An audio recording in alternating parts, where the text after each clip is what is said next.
Hello. Kumusta? May adlaw ka tanan makigsunan mo sa biyak. So here we go again, boy America Duterte loyalist mag-ingon nga.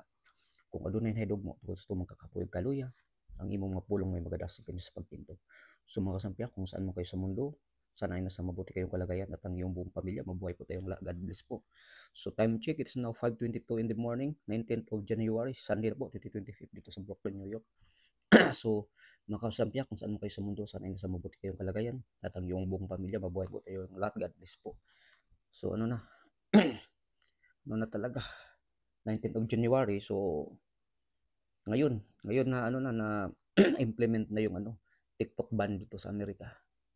So, bukas na, mag-oath taking si Trump. So, alam naman natin na hindi inimbita yung presidente natin dyan. So, anyway, hati po yung opinion natin about sa TikTok ban. Kasi, yung TikTok, sabi ng dito sa Amerika, ng pamahalaang USA, marami daw na nilabag yung TikTok.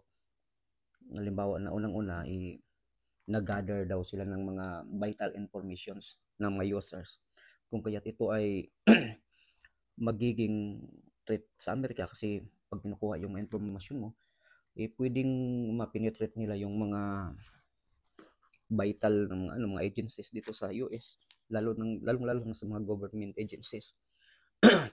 So alam naman natin yung China magaling sa mga ganun eh. But anyway, hati po yung opinion natin patungkol dyan kasi ang dami namang mga entrepreneur na kumikita talaga dyan sa TikTok, lalong-lalo na yung mga small time businesses. Yan, nagtitinda sila dyan yung transactions nila. Marami talagang kumikita sa TikTok, maraming mga TikTok stars din na kung kaya sayang din. Pero hati yung opinion natin dyan eh. Kailangan siguro na ma-regulate talaga pero hindi natin alam kung ma maritin yung busisihin pa nila yan, di natin alam. So anyway, ano bang pwede nating pag-usapan mga kasampiak? So marami tayong pwedeng pag-usapan ngayon. Pero anyway, ang lahat ng ito is about Duterte, di ba? Pero muna, wrap up sa grabe yung nangyari. Alam naman natin yung mga nangyari sa California. Parang impyerno yung sunog sa California. First time in the history na nangyari yun ganun. Sabi nila, they are mocking God, ganun.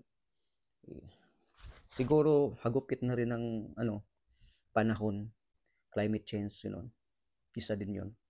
Kasi yung kalikupan natin, yung natural, inabuso din natin. So, at pala makasampiak, ito yung malaking pasabog ngayon. Pag titingnan nyo yung Dabawin News na news, yung kay Basti. Basta makikita nyo yun, nandun si Tatay Digong, si Vic Rodriguez, si governor or vice governor ba yun? Or congressman ba yun? Si Ungab. At marami pang iba. Binuking nila at na. Grabe pala yung nangyayari ngayon nasa 2025 budget. Pala nila.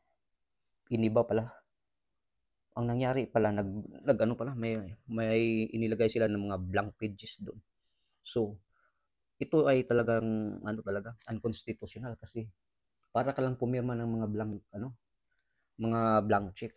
Hindi pwede yan kasi na yan, ginawang batas na yan dati. Kahit bill pa nga yan, bawal yang maglagay ka ng mga blank pages.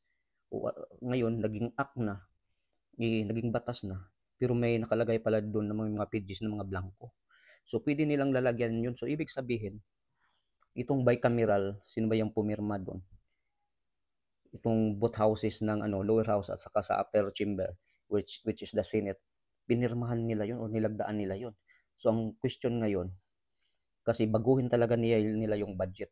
So may ilalagay sila doon. So pwede silang may kapalit na jail time yan kasi public yan. Sana yung public trust niyan. Public yan. Pira ng bayan yan. So gagawa sila, ibahin nila yung budget ng 2025. So it reminds me when I was in the Philippines, that was way back 2015. Yung bossing namin, pinapirma kami ng blank na bond paper. Kasi nung panahon na yon stricto yung BIR noon. Tapos gusto ng ano, tinitingnan yung kami mga employees, sino yung membro ng SSS, sinong wala. So inisa-isa kami, pina-question ko nun. So yung boss namin, pinapirma kami ng job order, na pang job order lang daw yun. Tapos sign, malaki ng ano, malaki na yung ano sa ilalim, may spaces, tapos sa ilalim pirma namin. Para wala nang ano, pumirma ako. Yung iba, kasi papaalis na ako, papunta na akong US eh. Yung iba mga kasama namin, nagano talaga, nag-fight talaga, nagano sila, kumaso sila, nagkakaso sila. Yung iba tinanggal, yung wala pang ano, 6 months. So grabe, parang na it reminds me na yung kaso ng ganun eh. Kasi ano eh, ginawang job order eh. Kasi ayaw nilang magano ng SSS eh. So ganun pa rin na ano, ganun pa rin yung ginagawa ng gobyerno ngayon ng bicameral. Parang nag-issue lang ng blank check. So ano yung ilalagay nila yung budget kahit na naging act na, naging batas na. Pero sabi ni Tatay Digong, kahit sa bill pa yan, hindi yan pwedeng ganun eh. Kahit and or, basta mabago yung meaning, hindi yan pwede eh. So ang nangyari ngayon, sabi ni Tatay Digong, pwede din kasi tinanong ni Atty. Vic Rodriguez kung sinong chamber talaga, may third chamber or fourth chamber pa bang nagbago nun kasi nung pinirmahan ng bicameral, both houses, lower house at saka upper chamber, which is the Senate, naging act na yun. So, bakit ngayon ibinago yun? So, ibig sabihin may ano pa, third or fourth na ano, pumirma daw, ganun.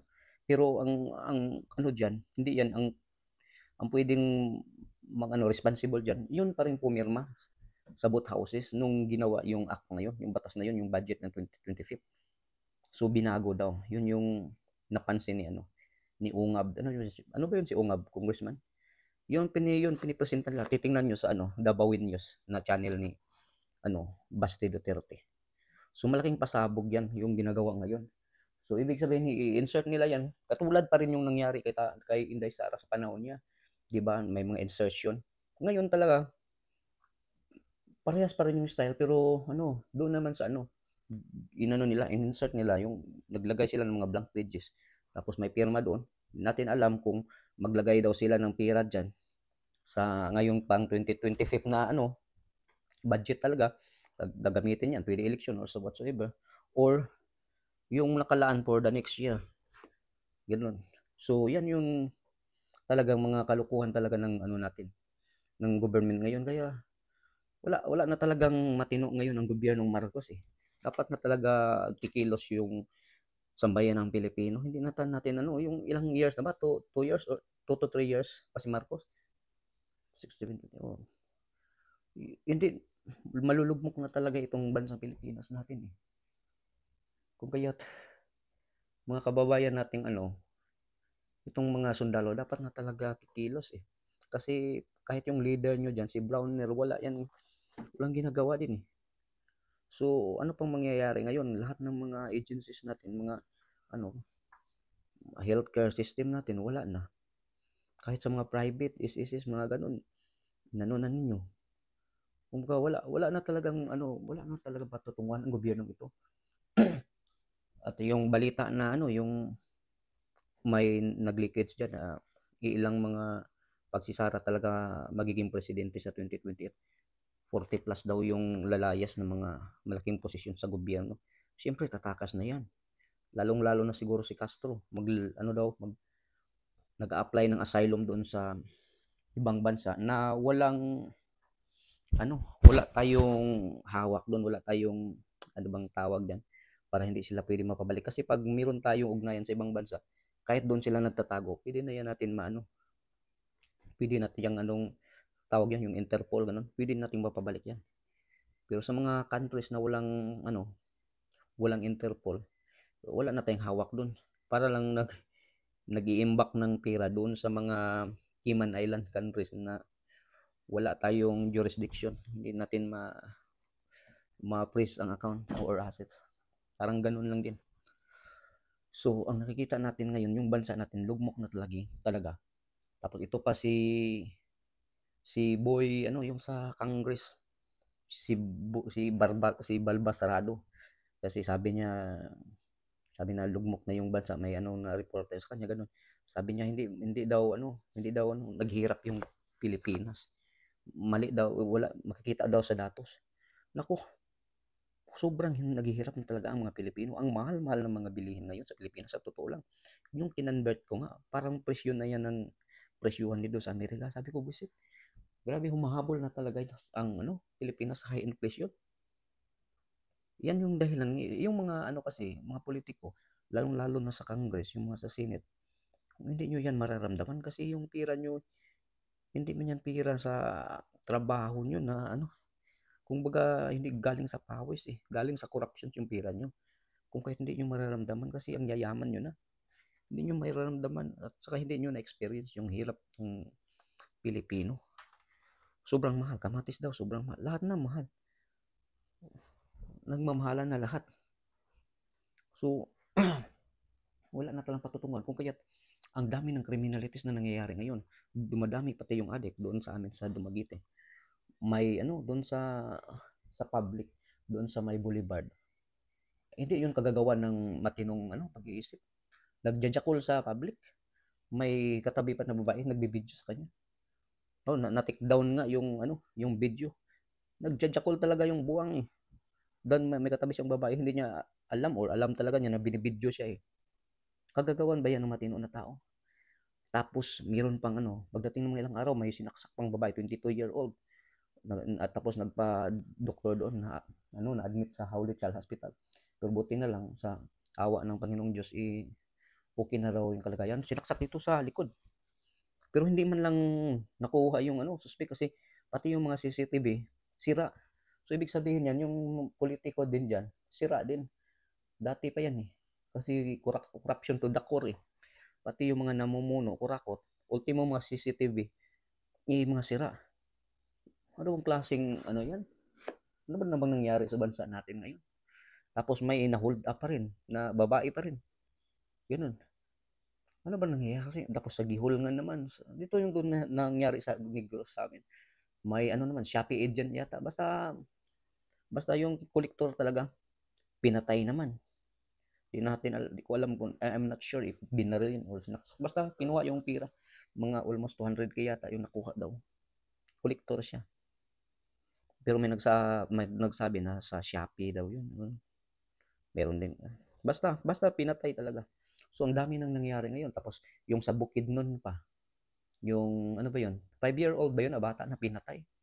Grabe no? Tapos may lula na ginahas. Ano bang klaseng ano ba nangyari sa bansa natin? Bakit ba tayo pinarusahan ng ganito?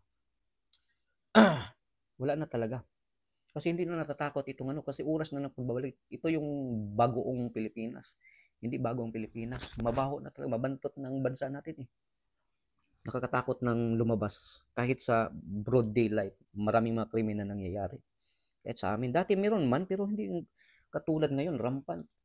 Kahit sa panahon ko, nung ano ba yun? 2011 ba yan? Mga ganun.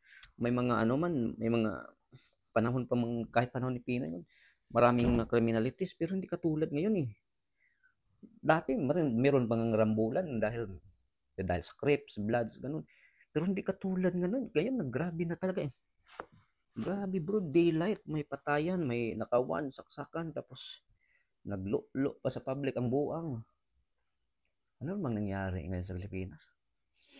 Dahil sa sobrang corruptions na nangyayari sa bansa natin, tapos may maririnig pa tayong kung kaya dito mga tao naghihirap na, pati yung mga adik, wala na rin makakain, hit na rin. Singhot ng singhot, ito na mangyayari. Tapos yung malaking pasabog talaga na masakit talaga. Itong ginagawa nilang Appropriations Act na binago talaga nila totally. Na nilagdaan sa both chamber talaga, yung bicameral. Yan yung malaking pasabog ngayon. 16 hours ago yata yun, live siguro yun sa yung kay Basti Duterte na programa na Davao News. Meron yan sa YouTube, meron din yan sa Facebook. Nandun si Tatay Digong at si Vic Rodriguez. Tapos yun ang nila about yung binago talaga yung Appropriations Act yung 2025 budget na totally binago talaga nila. May mga blank pages doon. So ibig sabihin, pwede nilang baguhin yung budget anong ilalagay doon sa blank pages. Hindi yun pwede. Yun labag yun sa saligang batas. Yun unconstitutional talaga yun. Kahit sabi nga Tatay Digong, kahit an or nakalagay lang doon tapos nabago yung totoong meaning. Okay lang yung grammatical error or spelling ba yun. Pero yung talagang sadya talagang binago, hindi yun pwede eh. Dapat ano talaga, dapat kung ano yung nakalagay doon, yun talaga eh. Hindi mo pwedeng basta-bastahin lang yan eh. So, yan ay ano talaga ng gobyerno ngayon. Wala na talaga patutunguhan itong bansang Pilipinas pag wala tayong gagawin eh. Parang hindi sila natauhan talaga sa ano, Iglesia ni Cristo Rally eh. Kasi sabi nga ni Laylay de Lama is ni Miss Sabay, hindi daw yun ano eh, minority lang daw yung Iglesia ni Cristo. Pero pag minority, ba't nayanig ang bayag ni ano, ni Romualdez? Hindi man lang yung nag-speech siya, hindi man lang sinabi yung about sa impeachment ni Inday Sara. So ngayon, itong mga makakaliwa na lang yung ano, nagpo-push talaga kasi isa na yan si Castro eh, pag makaupo sa Inday Sara ngayon 2028, eh isa ka sa maghihimas ng rehas talaga Castro kasi convicted ka eh. So maraming lalayas diyan ng mga kurakot eh. Kasi maraming magsi-serve jail time niya. So anyway, thank you mga kasabi.